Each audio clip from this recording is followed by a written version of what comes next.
जी अस्सलाम वालेकुम स्टूडेंट्स। हमारा जो टॉपिक है अभी वो है रेडॉक्स इंडिकेटर्स। रेडॉक्स का जो लफ्ज़ है ये ऑक्सीडेशन और रिडक्शन दोनों का कम्बिनेशन से निकला है।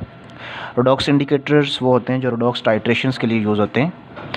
तो रेडॉक्स इंडिकेटर की डेफिनेशन हमारे पास है अभी डाइज होते हैं ये which undergo colour change reversible change on oxidation और रिडक्शन। ठीक है, यानी इनके जो कलर में रिवर्सिबल चेंज होता है। ठीक है, यानी dyes undergo reversible change on oxidation और रिडक्शन। एग्जाम्पल्स हैं इंडिकेटर की diphenyl amine, diphenyl benzidine, diphenyl amine sulphonic acid.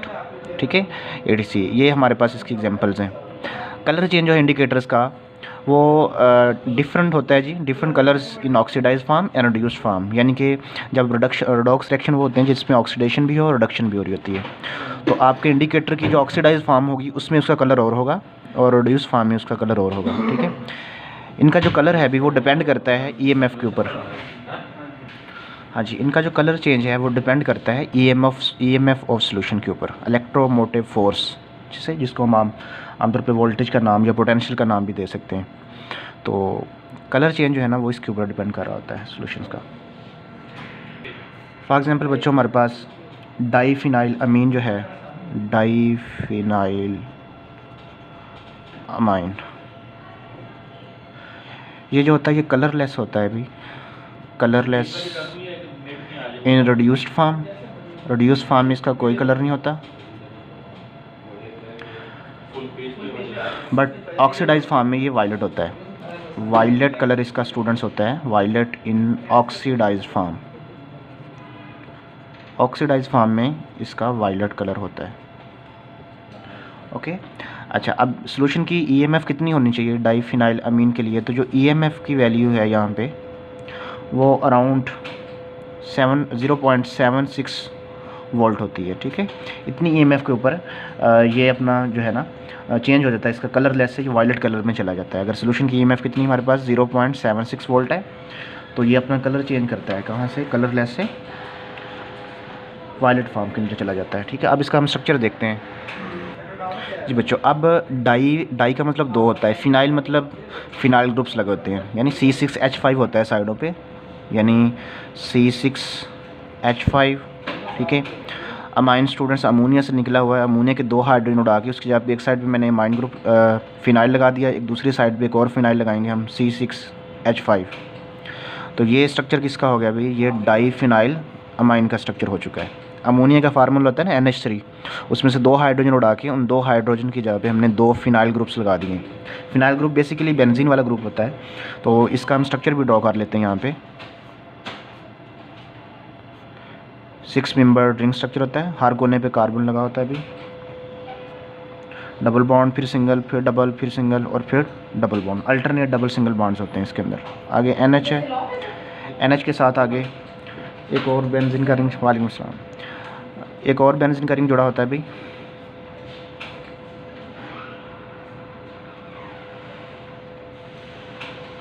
Double bond, फिर सिंगल, फिर डबल, फिर सिंगल और उसके बाद डबल बॉन्ड हमारे पास। ठीक है, तो ये इसकी जो फार्म है ये रिड्यूस्ड फार्म है।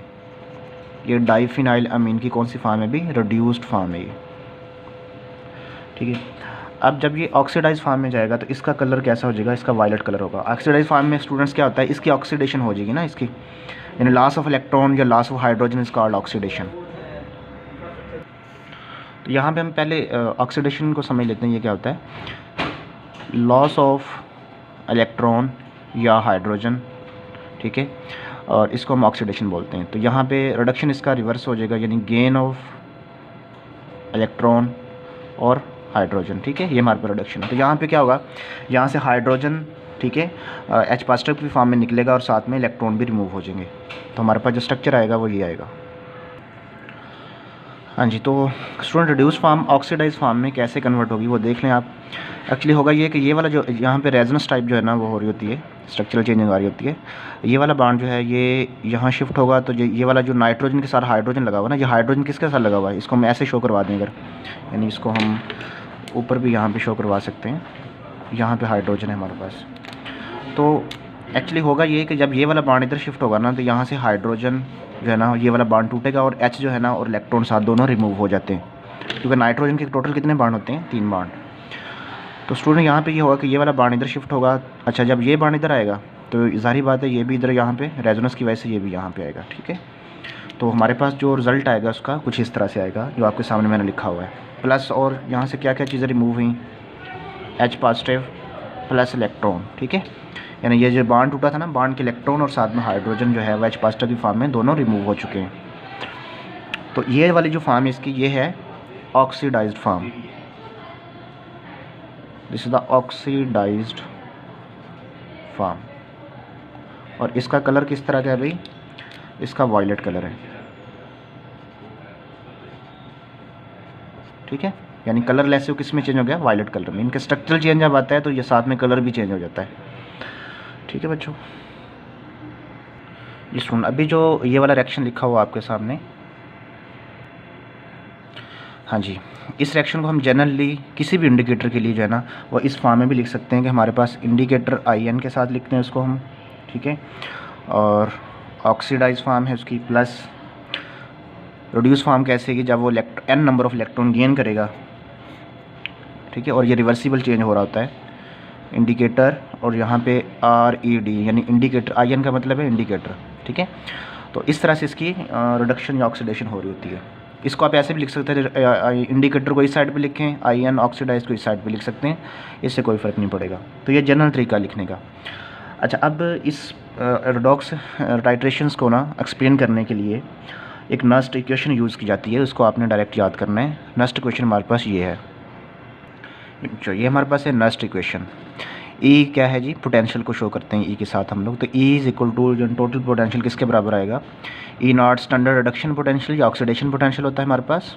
ठीक है, इंडिकेटर का, plus 0.059 over n log indicator की ऑक्सीडाइज फॉर्म की कंसंट्रेशन, स्क्वायर ब्रैकेट्स कंसंट्रेशन को शो करती हैं, उसके अमाउंट को शो करती हैं, ओवर इंडिकेटर की रिड्यूस फॉर्म की कंसंट्रेशन हमारे पास। तो ये हमारे पास है अभी Nernst equation.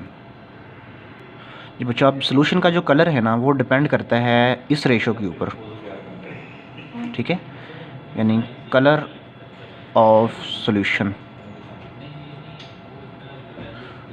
Depend on this ratio.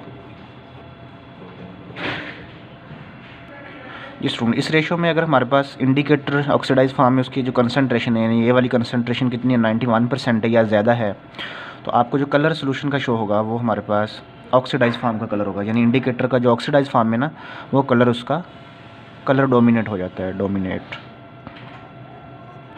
अगर भाई इंडिकेटर की रिड्यूस फॉर्म की कंसंट्रेशन कितनी है, 91% है या इससे ज़्यादा है, तो हमारे पास कलर जो है ना वो फिर जो है ना वो इसके ऊपर डोमिनेट होगा। यानी आपको जो कलर शो होगा वो रिड्यूस फॉर्म का शो होगा। ठीक है, तो इन जो इसका जो कलर है वो इसकी रेशो के ऊपर डिपेंड कर रहा है। ठीक है, यानी इंडिकेटर की ऑक्सीडाइज फॉर्म कितनी है और रिड्यूस फॉर्म जो कितने % है आपकी, यानी इनकी कंसंट्रेशन कितनी है। जी स्टूडेंट, अब इस ऊपर वाली जो मैंने स्टेटमेंट लिखी है इसके लिए कलर डोमिनेट जो हो रहा है, तो यहाँ पे जो इक्वेशन की फॉर्म हम लिखेंगे ना, यानी ये इक्वेशन की फॉर्म कौन सी आएगी फिर हमारे पास, वो आएगा जी E is equal to E0।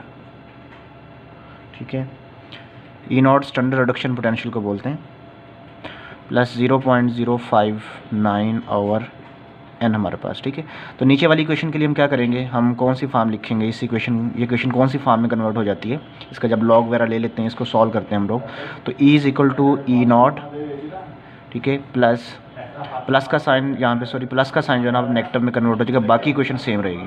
ठीक है, E is equal to E0 minus 0.059 over n हमारे पास आ जाएगा। ठीक है, तो ये चीज़ें आप लोगों ने इस इक्वेशन के अंदर जहन में रखनी है। अच्छा, अब EMF जो होती है ना कलर चेंज के दौरान, जब कलर चेंज हो रहा होता है, तो EMF जो है वो डिपेंड करती है pH के ऊपर। pH में चेंज होने से EMF की जो वैल्यू है ना वो चेंज हो रही होती है। ठीक है, जैसे एग्जांपल हम लेते हैं डाइफिनाइल एमीन। ठीक है, जो डाइफिनाइल एमीन है इसके लिए स्टैंडर्ड रिडक्शन पोटेंशियल की वैल्यू स्टूडेंट्स कितनी होती है हमारे पास, वो 0.76 वोल्ट होती है। ठीक है, अच्छा, अब इसमें क्या होता है, कलर चेंज जो होता है ना, colour change will take place. ठीक है, जब ई की वैल्यू जो है ना स्टूडेंट्स वो चेंज हो रही होती है, क्योंकि वो पीएच के ऊपर डिपेंड कर रही है ना, तो पीएच में भी थोड़ा बहुत चेंज आ रहा होगा। इसका मतलब क्या मतलब हुआ कि 0.73 टू 0.79 वोल्ट के दरमियान जो है ना ई की वैल्यू चेंज हो रही होती है। इस इक्वेशन में देखो एक ई है, एक ई नाट है। ई नाट क्या है? स्टैंडर्ड रिडक्शन पोटेंशियल की वैल्यू जो फिक्स होती है, ठीक है, ये चेंज नहीं होती। तो ई की जो वैल्यू वो 0.73 से लेके 0.79 वोल्ट के दरमियान चेंज हो रही है। तो इसका मतलब एन की वैल्यू यहाँ जो नीचे एन है फार्मूले के अंदर, यहाँ पे एन की वैल्यू कितनी होगी? 2 होगी, ठीक है। अगर आप इन दोनों वैल्यूज़ को ऐड करें, इन दोनों वैल्यूज़ को ऐड करें और 2 से डिवाइड करें तो आंसर हमारे पास ये वाला आएगा, ठीक है स्टूडेंट। इसी तरह आपको ये वाली जो स्टेटमेंट मैंने लिखी हुई इसके लिए और भी एग्जांपल एक नोट्स के अंदर मिल जाएगी। एक मैंने एग्जांपल आप लोगों को दे दी है, ठीक है स्टूडेंट्स। एक होता है सेल्फ इंडिकेटर। समटाइम्स हम बाहर से इंडिकेटर ऐड नहीं करते, ठीक है ना।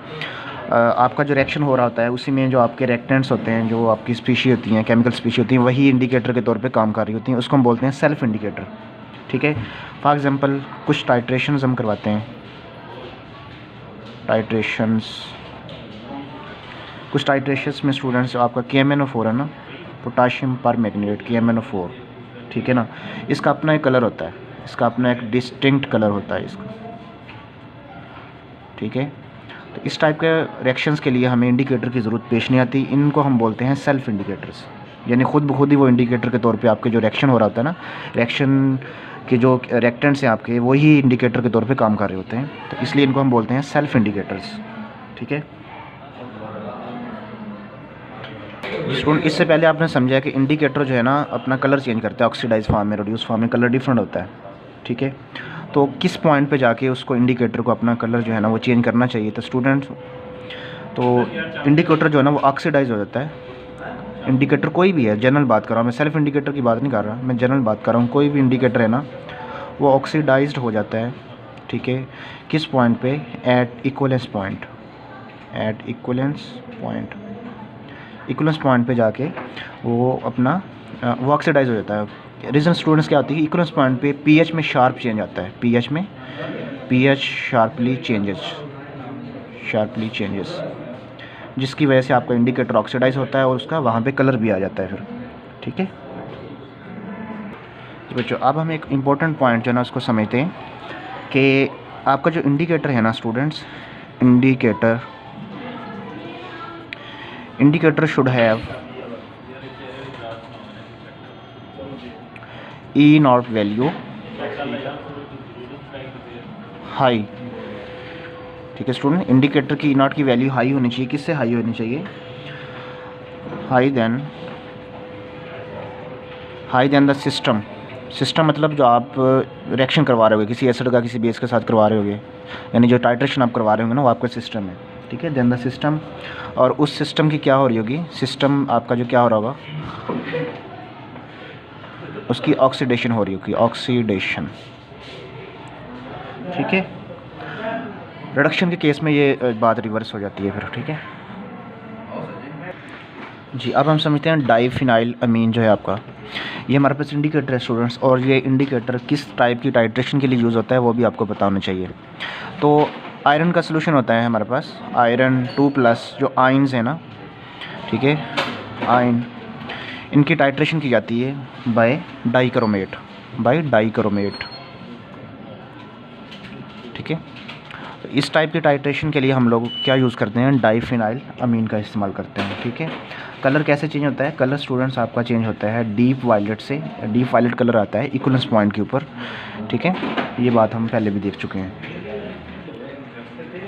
बट स्टूडेंट्स होता क्या है, बट जो ई नॉट है ना, ई नॉट जो आपके सोल्यूशन की है वो कितनी है? आयरन, उस सोल्यूशन में आयरन के 3+ आयंस भी हो सकते हैं, आयरन भी वहाँ पे होगा, ठीक है ना, आयरन 2+ फॉर्म के अंदर भी होगा।